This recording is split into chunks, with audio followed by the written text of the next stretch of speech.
Kung bago ka lang sa channel na to at isa kang true-blooded Aldab Nation na nagmamahal po kila Maine Mendoza at Alden Richards, tama po ang channel na pinuntahan mo, kaya consider na kitang bagong subscriber.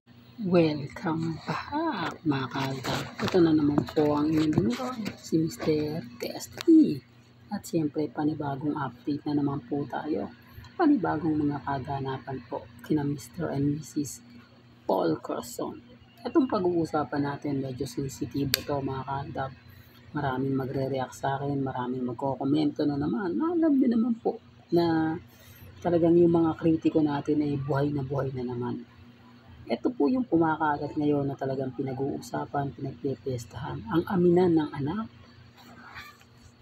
Dahil sabi ko nga po sa inyo, nag-trending po at nag-viral yung anak ni AJ Rabat. Na kung titignan nyo mga kaaldab, kumbaga hindi mo ine-expect na lima na po pala ang anak niya na hindi man lang po nabalita sa telebisyon. Ibig kong sabihin, hindi man lang kumbaga nagkaroon ng issue na ang pinagpalit ni Arjur Abrenica kay Karil ay ano ba yan? Mr. Destiny, pasensya na po kayo hindi kasi kumbaga gamay yung mga ganyang mga celebrity.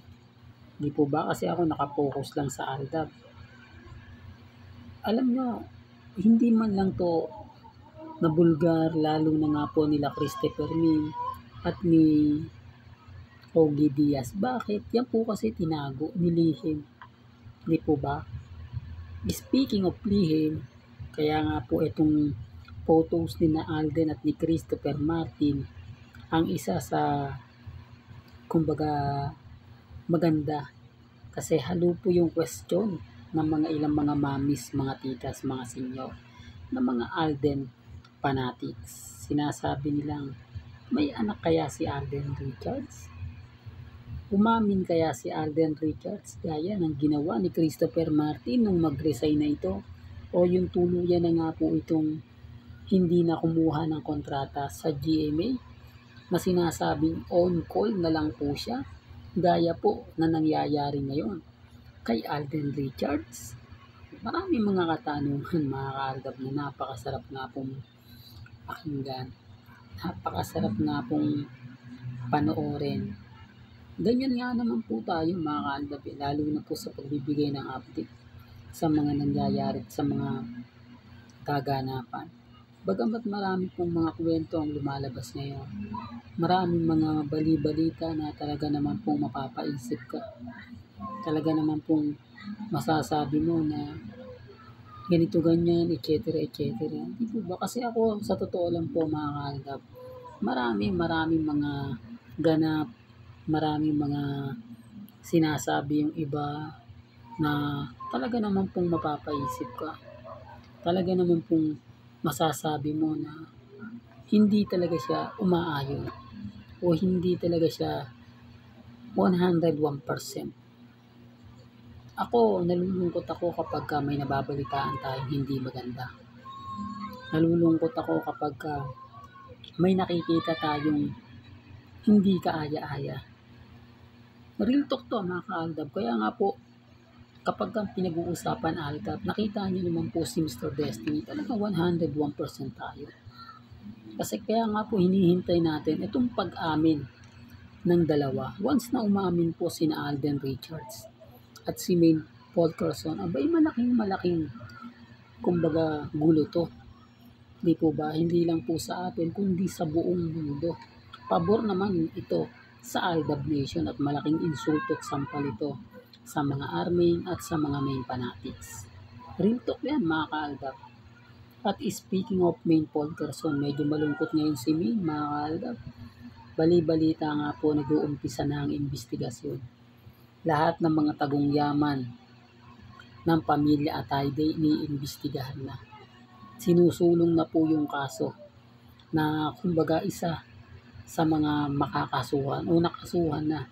Hinihintay na lang po yung pagre-resign kumbaga matatanggal po si Congressman Arjo bilang congressman at kakasuhan pa po siya.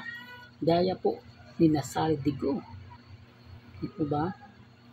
Kasi siya po talaga yung pinakamalaking budget na nakuha. Ito, remind ko lang po sa inyo sa mga hindi po nakakaalam, ha. Kasi marami nagtatanong, bakit dinidiin nila si Congressman Arjo? Bakit dinidiin nila yung ibang kongresista? Gayong marami namang kongresista ang napangalanan na kumuha din ng malaking budget. Gasino lang naman yun, diba? Si Congressman Arjo kasi at sa District 1 ng Quezon City, malaki po kasi ito. Sa mga hindi po nakakalam, ang Quezon City po ang pinakamalaking lungsod dito po sa NCR o sa National Capital Region.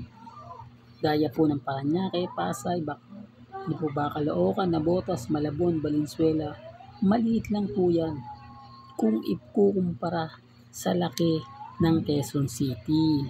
Kaya nga po yung budget sa Quezon City ang pinakamalaki. Naintindihan nyo na? Po ba? Hindi, rito para lang klaro, para lang din po alam po ninyo, para din po mapaisip kayo kung bakit ganun kalaki ang budget na ibinigay po sa Quezon City. Dahil malaki nga po ito. Kasi hanggang District 6 yan. Samantalang ang Caloocan po, ilang distrito lang. Sinasabi ko lang po ito mga kaaldab, para lang po malinaw, para lang po klaro, lalo na po sa mga taong nagtatanong, sa mga taong nag-aantay po ba kung ano nga po ba yung mangyayari, kung tuluyan nga po bang makukulong si Congressman at ano nga po ba mangyayari sa kayamanan kung mapatunayan na po na kumbaga siyempre nakakalungkot yung kay May kasi damay po siya. Di po ba? Kahit hindi binigay ni Congressman Arjo, sasabihin binigay. Kaya medyo malalim na investigasyon. Malalim na, kumbaga, alam na. Di po ba?